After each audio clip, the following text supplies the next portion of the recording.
Assalamualaikum warahmatullahi wabarakatuh. Alhamdulillahi rabbil alamin. Wassalatu wassalamu ala ashrafil anbiya'i wal mursalin Sayyidina Muhammadin wa ala alihi wa ashabihi ajma'in, amma ba'd. Anggota grup WhatsApp di Rosah Islamiyah yang semoga senantiasa dirahmati oleh Allah subhanahu wa ta'ala, kita lanjutkan kajian kita dari kitab Matnul Ghayah wa Taqrib karya Abu Syuja' Al-Asfahani rahimahullahu ta'ala.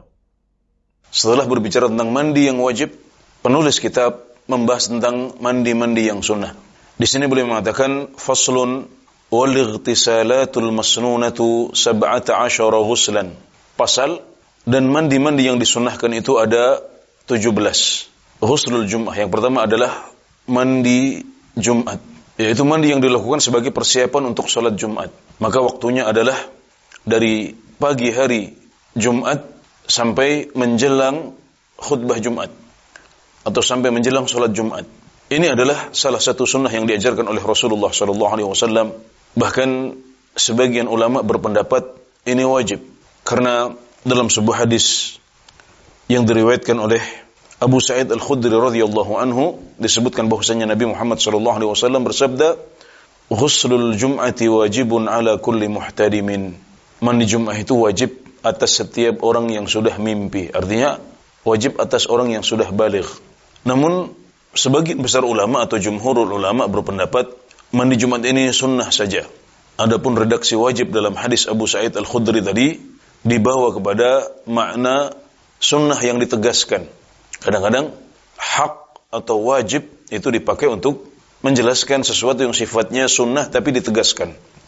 Mereka juga berdalil dengan hadis Abdullah bin Umar radhiyallahu anhu bahwasanya Rasulullah sallallahu alaihi wasallam bersabda, "Idza jaa ahadukum ilal jum'ati falyaghtasil." Kalau seorang di antara kalian mendatangi salat Jumat, hendaknya dia mandi. Ini adalah perintah dari Rasulullah sallallahu alaihi wasallam yang diriwayatkan oleh Al-Bukhari dan Muslim dari Abdullah bin Umar. Dan pada dasarnya perintah itu menunjukkan kewajiban, kecuali kalau ada dalil yang menunjukkan itu tidak wajib. Dan dalil yang memindahkan perintah ini dari kewajiban kepada sunnah adalah hadis yang lain, yaitu hadis Samurah radhiyallahu anhu. Beliau mengatakan Rasulullah sallallahu alaihi wasallam bersabda, "Man tawaddaa yaumal jum'ati fabiha wa ni'mat, wa man ightasala fal ghuslu afdal." Barang siapa yang berwudu pada hari Jumat, maka itu bagus. Dan barang siapa yang mandi, maka mandi lebih baik. Ini adalah sabda Nabi Muhammad SAW yang diriwayatkan oleh Abu Dawud, Tirmidzi dan Nasa'i dengan sanad yang sahih. Maka hadis Samurah ini menjadi pengalih kewajiban pada hadis Abdullah bin Umar yang pertama tadi, dari yang asalnya wajib menjadi sunnah saja. Berarti sini kita katakan ada sesuatu yang telah membuat kewajiban beralih dari aslinya. Kewajiban beralih dari hukum asalnya, yaitu wajib. Perintah yang asalnya menunjukkan kewajiban berpindah menjadi sunnah saja karena ada dalil lain yang menunjukkan bahwasanya itu hanya sunnah dan tidak wajib. Karena Nabi Muhammad SAW bersabda, barang siapa yang berwudu pada hari Jumat, maka itu bagus, sudah cukup.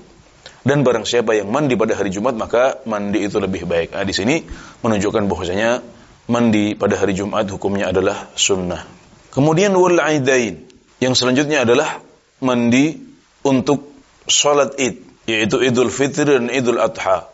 Ini juga adalah sunnah Nabi Muhammad SAW dan dipraktikkan oleh para sahabat, di antaranya Abdullah bin Umar, yang dalam sebuah riwayat Malik dalam Al-Muwatta disebutkan, kana Abdullah bin Umar yaghtasilu yawmal fitri qabla an yaghduwa ila al-musalla. Dahulu Ibnu Umar radhiyallahu anhu mandi pada hari Idul Fitri sebelum beliau berangkat ke musalla. Musalla adalah lapangan yang biasa dipakai oleh Rasulullah sallallahu alaihi wasallam dan juga para sahabat dan generasi yang setelahnya untuk menyelenggarakan salat Idul Fitri dan Idul Adha.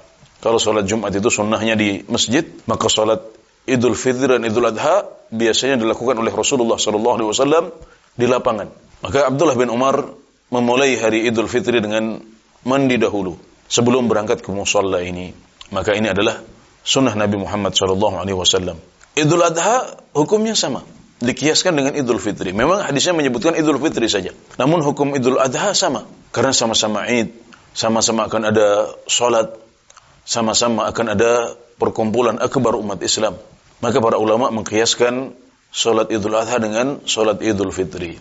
Karenanya sunnah juga untuk melakukan mandi sunnah sebelum sholat Idul Adha. Barangkali ini yang bisa kami sampaikan pada kesempatan kali ini. Semoga bermanfaat. Wallahu ta'ala a'lam. Wa sallallahu ala nabiyyina Muhammad wa ala alihi wa sahbihi wa sallam.